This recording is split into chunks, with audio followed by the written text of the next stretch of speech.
울림이 있는 낭독 프리지아 향입니다.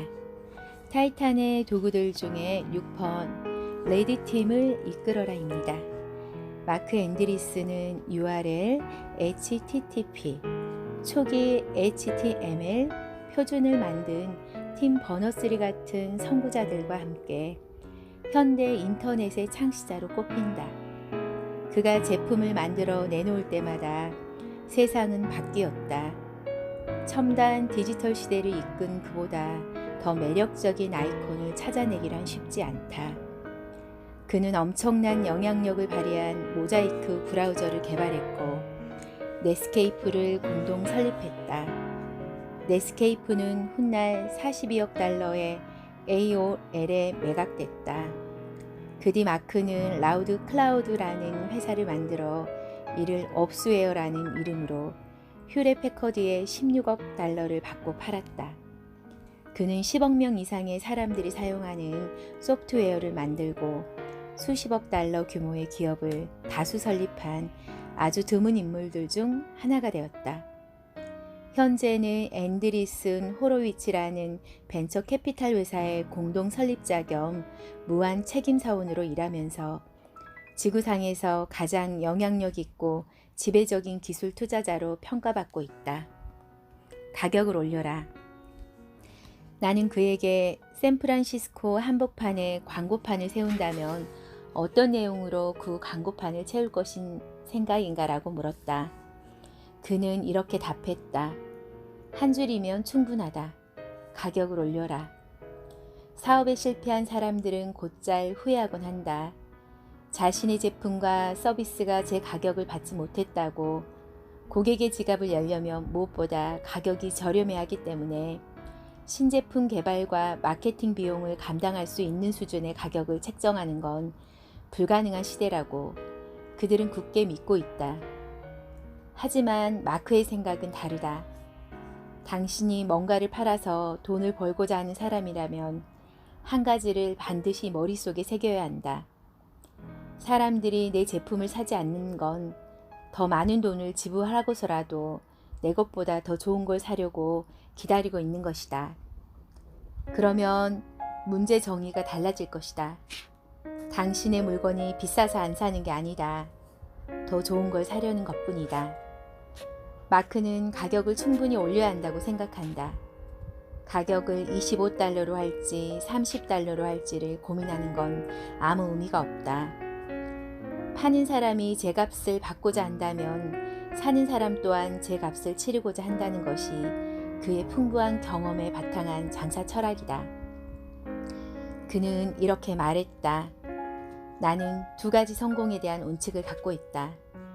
첫째, 사람들이 무시할 수 없는 실력을 갖춰야 한다는 것이다. 둘째, 무엇이든 물건을 만드는 사람은 반드시 똑똑해야 한다는 것이다. 똑똑한 사람들을 어디에서 찾을 것인가? 성공을 위한 마크의 가장 큰 노력은 가장 똑똑하고 실력을 갖춘 인재가 물건을 만들게 하는 것이다. 그런 인재들은 어디에 존재할까? 마크에 따르면 그들은 어디에나 존재한다. 그들은 오라클, 세일즈포스닷컴, 어도비, 애플, 인텔 등의 회사에서 일하고 있다. 아니면 맥도날드 매장에서 아르바이트를 하고 있다. 보험사나 은행에서 일하고 있다. 어디서 뭘 하고 있든 상관없다. 마크는 이렇게 말했다. 중요한 것은 그들이 회사에서 퇴근해 무엇을 하느냐다. 우리는 그들의 낮 시간에는 관심이 없다. 10중 8구 그들은 돈을 벌기 위해 회사에서 시키는 일들을 하고 있을 테니까. 우리가 집중하는 건 그들의 취미가 무엇이냐다. 밤 시간과 주말에 그들이 매달려 하고 있는 일이 무엇인지를 끈질기게 추적 관찰해 정보를 얻는다. 뭔가 우리가 전혀 생각지도 못한 흥미로운 일을 하고 있는 사람, 그 사람이 우리에게 엄청난 돈을 벌어다 줄 사람이다. 철저하게 부숴줄 힘이 필요하다. 마크의 회사에서 가장 스마트하고 똑똑한 직원들은 모두 별도의 의사결정 투표나 합의 없이 계약을 체결할 수 있는 권한을 가진다. 어떤 프로젝트나 계약을 가장 가까운 거리에서 담당해온 사람이 그 일에 대해 가장 잘 알고 가장 잘 성공시킬 수 있는 가능성이 크다는 믿음에서다. 다만 마크는 레드팀을 고용해 그들을 테스트한다. 레드팀은 기업이 직면할 수 있는 다양한 상황을 시뮬레이션을 통해 객관적으로 사전 예측하고 취약점을 포착해 전략을 재검토하고 대안 분석을 통해 의사결정자에게 새로운 통찰력을 제공하는 역할을 한다. 그는 이렇게 말했다. 처음엔 레드팀 운영이 어려웠다. 같은 동료들끼리 약점을 파고들어 서로 자칫 모욕으로 빠지기 쉬운 비판을 주고받는 게 쉬운 일은 아니었다. 그래서 나는 나와 함께 창업한 벤 호로위츠를 시범 케이스로 삼았다. 나는 벤이 새로운 계약이나 프로젝트 건을 가져올 때마다 무조건 먼저 그 내용을 호되게 비판했다. 속으로는 정말 좋은 아이디어라는 생각이 들어도 일단 심한 말로 흠씬 두들겼다. 그래야 다른 사람들도 자기 속내를 털어놓는 법이니까 말이다. 그렇게 뜨겁게 싸우다가 마지막에 이르러서도 벤이 주먹으로 탕창탕 내리치자 빌어먹을 이건 정말 괜찮은 거래라니까? 라고 외치며 박수를 쳐주고 퇴장한다. 벤도 나한테 똑같이 그런다. 이는 거의 고문에 가까운 테스트다. 그러다 보니 점점 사내의 레디티 문화가 장착되기 시작했다. 비판하는 사람도 그것을 달게 받는 사람도 모두 자기 자신과 상대 회사를 위해 기여하고 있는 걸 깨닫는 순간 우리는 성공을 직감한다. 마크는 기업이든 개인이든 간에 레디팀이 반드시 필요하다고 강조한다. 개인이라면 3명에서 5명 정도 반대편에 서서 나의 가장 소중한 신념과 철학을 처절하게 부숴줄 팀이 필요하다. 그래야 강해지기 때문이다. 마크는 이렇게 덧붙였다. 점점 똑똑해진다는 것은 점점 강해진다는 뜻이다. 사내 레드팀의 공격을 극복하지 못하면 세상이라는 진짜 무시무시한 레드팀에 무릎 꿇고 만다. 반대편을 연구하라. 레드팀을 만들 환경이 아니라면 이를 대신해 당신의 생각과 정반대 방향에 있는 만한 사람을 찾아보라. 당신과는 180도 다른 가치, 생각, 아이디어, 철학을 갖고 있는 사람은 당신의 성장에 훌륭한 자양분을 계속 제공해 줄 수 있다. 마크는 요즘 가치 투자자인 워런 버핏에 대해 연구 중이다. 그 이유는 무엇일까? 워렌 버핏과 나는 서로 완전히 반대되는 방향에서 일해왔다. 기본적으로 워렌은 변화를 거스르는 쪽에 돈을 건다. 그리고 우리 회사는 변화에 돈을 건다. 만일 그가 실수를 한다면 그건 미처 그가 예상치 못한 뭔가가 변했기 때문이다. 우리가 실수를 한다면 그건 우리가 생각했던 변화가 일어나지 않았기 때문이다. 이렇게 놓고 보면 워렌과 나는 더 이상 전혀 다른 존재일 수가 없다는 사실을 깨닫게 된다. 오히려 그와 나는 아주 중요한 공통점을 갖고 있다는 사실 또한 알게 된다. 그와 나는 독창적인 생각을 지향한다. 그리고 그와 나는 항상 반대편을 살펴봄으로써 내 편에 있는 사람들이 동의하는 것, 그래야만 한다고 생각하는 것에 가려진 실체를 보고자 노력한다. 성공하고 싶다면 당신도 이 같은 경험을 해야 할 것이다. 강력한 의견, 침착한 태도. 강력한 의견과 침착한 태도를 가져라. 이 문장은 오랫동안 마크의 트위터 프로필이었다. 그에 따르면 성공의 가장 큰 적은 합의다. 대부분의 사람들은 살면서 어떤 일에 대해 자신의 강력한 의견을 개진하거나 발전시키거나 구체적으로 진행시켜 본 경험이 없다. 늘 상대와의 합의를 더 중시해왔기 때문이다. 그래서 레드팀의 존재가 절실한 것이다. 레드팀을 통해 우리는 더 강력한 의견을 소유할 수 있게 되고 일반적 통념과 완전히 반대되는 것을 찾는 습관을 들이게 된다. 마크는 이렇게 말했다. 흔히 실패라고 하면 돈만 잃을 것으로 생각하기 쉽다. 틀렸다. 돈뿐 아니라 시간도 잃는다. 따라서 우리는 늘 2배로 위험한 도박을 하고 있는 것이다. 그런 만큼 강력한 확신을 갖고 있어야 한다. 강력한 의견과 확신을 키우는 동시에 우리는 침착한 태도와 평정을 유지할 수 있어야 한다. 세상은 예측 불가능한 일이 비일비재하게 일어나기 때문이다. 내가 이 책을 쓰기 위해 만난 타이탄들도 침착한 태도의 중요성을 강조한다. 당신이 그들을 초대한다면 그들은 어떤 주제를 놓고 당신과 필사적으로 논쟁을 벌일 것이다. 당신과 함께 저녁 식사 자리에 나온 당신의 친구들의 어를 쏙 빼놓을 것이다. 하지만 당신과 친구들이 자신들보다 더 나은 정보나 논리를 들이대면 그들은 곧바로 고개를 끄덕이며 당신 말이 전적으로 옳아요. 그런 생각은 해보지 못했네요. 라고 말할 것이다. 강력한 의견과 침착한 태도, 이 둘이 당신을 타이탄으로 만들어줄 것임을 의심하지 마라. 세상에 없는 길을 가라. 다음은 마크의 젊은 트위터 팔로워들이 가장 좋아하고 자극을 얻는 짧은 글들이다. 나만의 길, 세상에 없는 길을 가는 사람들에게 좋은 동행이 되어주리라 생각해 마지막으로 몇 개 소개해본다. 소용에 닿는다면 갖고 가라. 지금 몹시 힘겨운 상황이라면 전신고울을 들여다보라. 당신의 모든 근육과 자세가 앞을 향해 있는가? 그렇다면 당신은 멈추지 않는 사람이다. 내 목표는 빨리 실패하지 않는 게 아니다. 장기적으로 성공하는 것이다. 이 둘은 하늘과 땅만큼 서로 다르다. 아무도 모르는 걸 나만 아는 것이 독창성이 아니다. 독창성은 아주 소수의 사람만이 아는 것을 아는 것이다. 반짝 성공에 그치는 이유는 하나다. 한번 성공하고 나면 이봐, 지금 내가 갖고 있는 아이디어가 얼마나 시시한 줄 알아? 라고 말해줄 사람들이 사라지기 때문이다. 폭락을 예측하려던 투자자들이 잃은 돈이 폭락 자체로 사라진 돈보다 훨씬 많다. 7편 영웅적인 날들로 복귀하라 편입니다.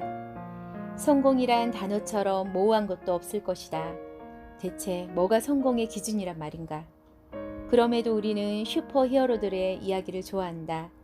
물론 그들의 역경을 극복한 드라마틱한 스토리는 우리에게 동기를 부여하고 힘을 불어넣어 주기도 한다. 하지만 우리는 늘 이렇게 말하는 것도 잊지 않는다.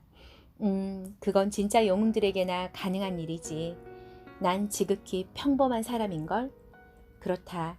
당신과 나는 슈퍼히어로가 아니다.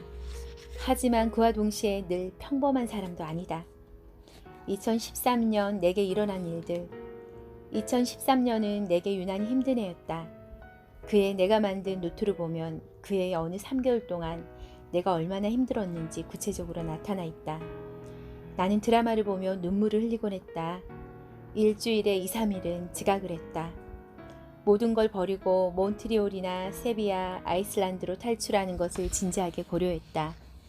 비관적인 생각을 떨치지 못해 난생 처음으로 심리치료사에게 상담을 받았다.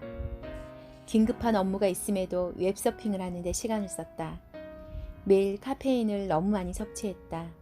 평균 8잔의 커피를 하루에 마셨다. 일주일 내내 똑같은 청바지만 입고 다녔다. 그런데 말이다. 위와 같은 심한 강박과 조울증, 스트레스를 받았던 이 3개월의 마지막 8주 동안 나는 또 다른 노트에 다음과 같은 기록을 남기고 있었다. 소극적 소득이 20% 이상 늘었다. 꿈꾸던 집을 장만했다. 매일 아침 20분씩 하루도 빠지지 않고 명상을 했다.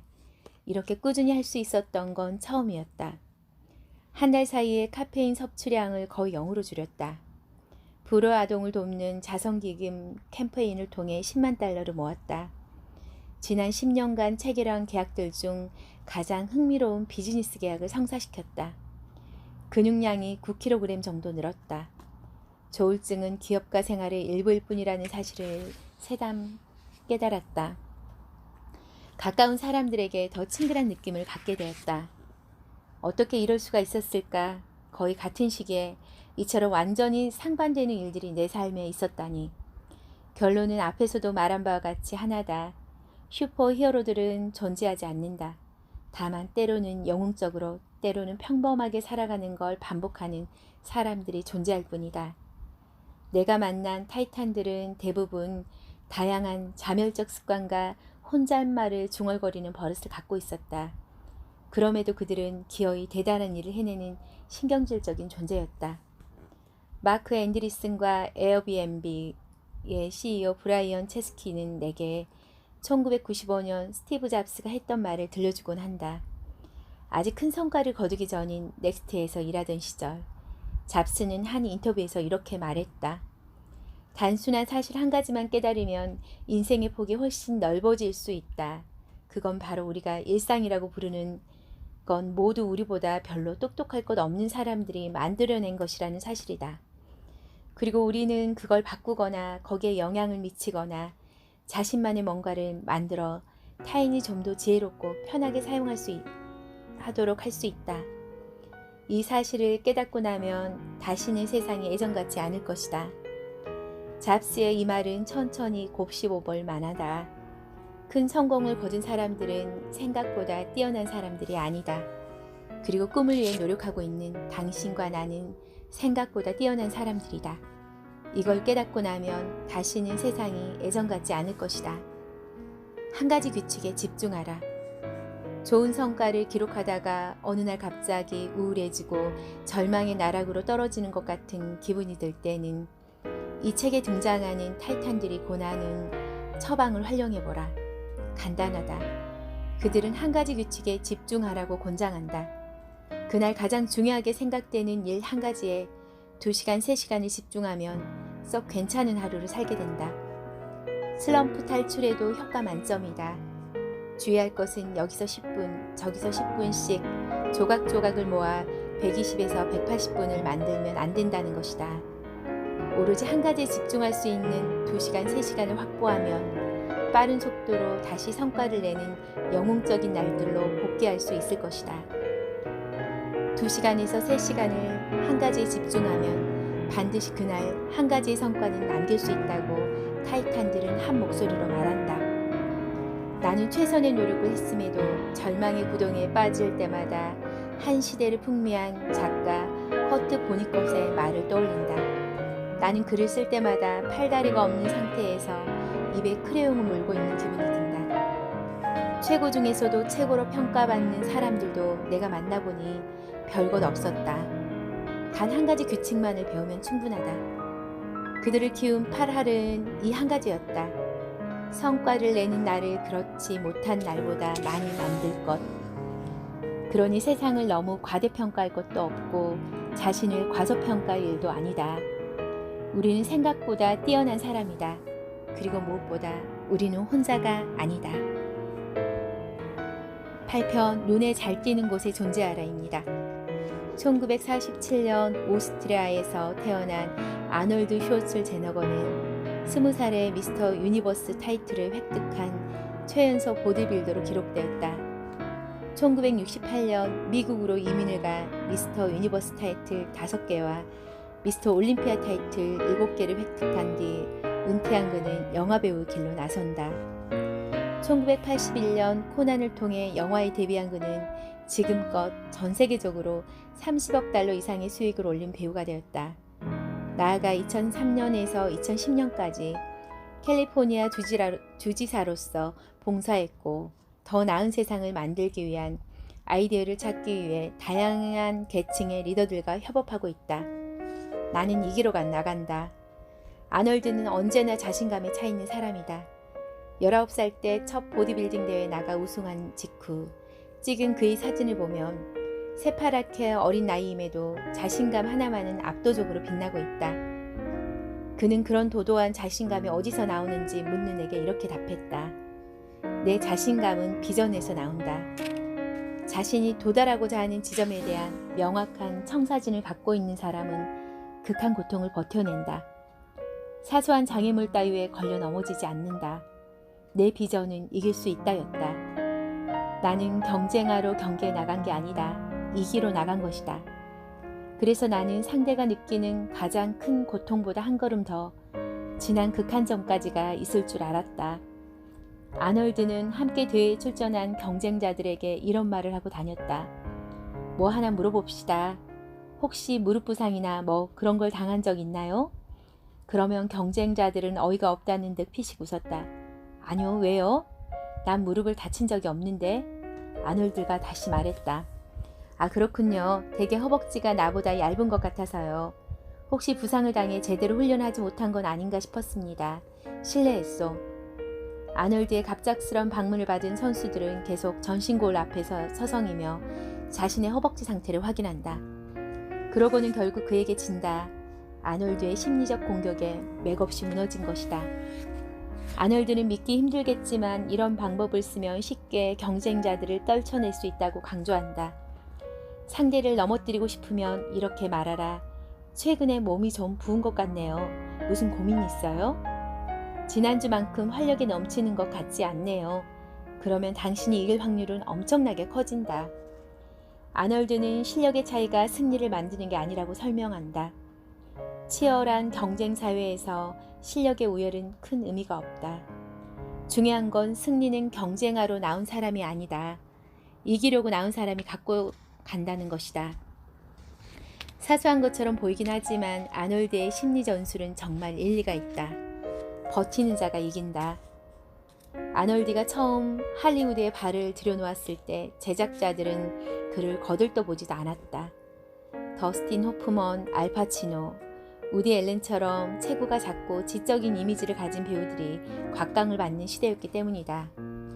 110kg이나 나가는 아놀드는 할리우드에서 쓸모가 별로 없는 거인이었다.